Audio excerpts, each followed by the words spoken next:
देखिए, जो परिस्थिति बन रही है वो तो यही बन रही है कि एक बार फिर से हर देश को ये गुमान हो गया है कि हमारे जैसा कोई नहीं है। और जब सबके मन में ये गुमान आ जाता है कि हमारा भी अस्तित्व है और हमारे अस्तित्व को कोई नहीं डिगा सकता, तो उस समय सब अपने मनमाने करने लगते हैं। और जब मनमाना करने लगते हैं तो जो लोग पहले से चौधरी बने रहते हैं उनको दिक्कत होती है, फिर वो लोग गोलबंदी करते हैं और फिर गोलबंदी होते होते दो गोल में बात आ जाती है और फिर एक आक्रमणकारी हो जाता है और दूसरा आक्रमण झेलने वाला हो जाता है और तभी विश्व युद्ध होता है। दो विश्व युद्ध हो चुके हैं, तीसरे विश्व युद्ध की आहट देश का हर विद्वान देख रहा है।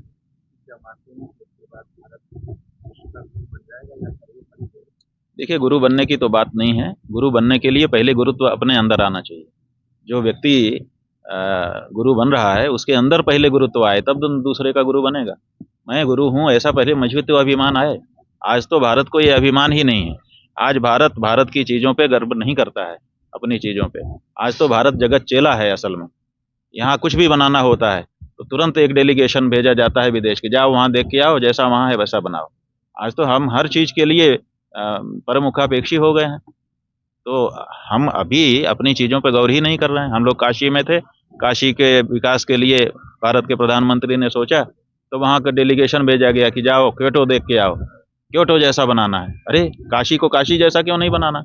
किसी समय क्योटो काशी को देख करके बना था। अब क्योटो को देख करके काशी समर रही है। इसका मतलब क्या है?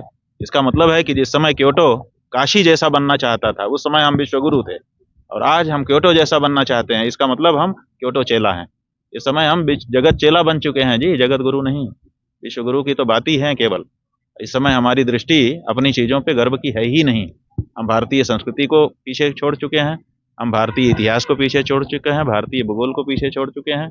हमारे जो देश के नेता हैं उनके नज़रों में भारत में कुछ अच्छा नहीं है, सब कुछ विदेशों में अच्छा है, इसलिए वहाँ जो कुछ है वैसा ही अपने देश को बनाना चाहते हैं। तो इसलिए गुरु बनने की अभी कोई स्थिति नहीं है, कोई चांस नहीं।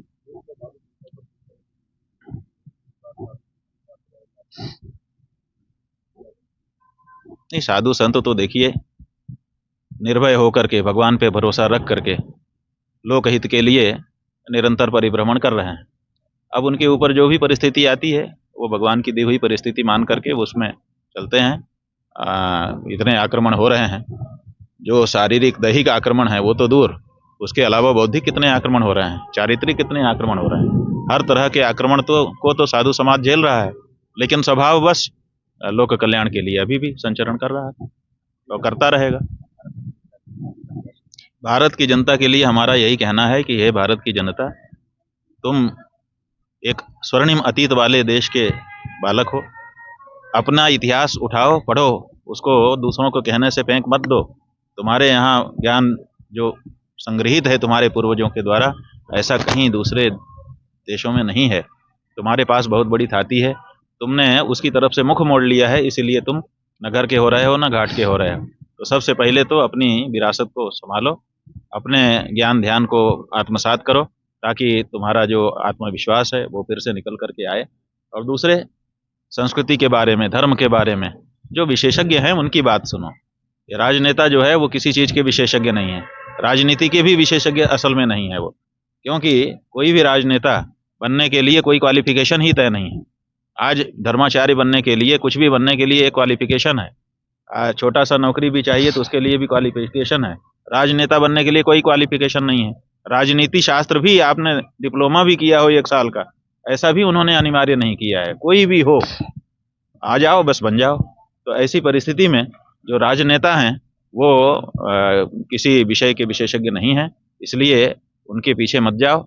आप विशेषज्ञों से, जिस विषय के बारे में आपको जानकारी करनी हो उसके विशेषज्ञ से बात करो, तब आपको सही रास्ता मिलेगा। राजनेता, आपने उनको ऑलराउंडर मान लिया है, सच्चाई ये है कि उनको किसी भी विषय में महारत नहीं है और इसीलिए उनके द्वारा जो निर्णय लिए जाते हैं वो तात्कालिक रूप से उनके स्वार्थ की दृष्टि से होते हैं। वो लोक कल्याण के लिए उतना प्रभाव नहीं रखते।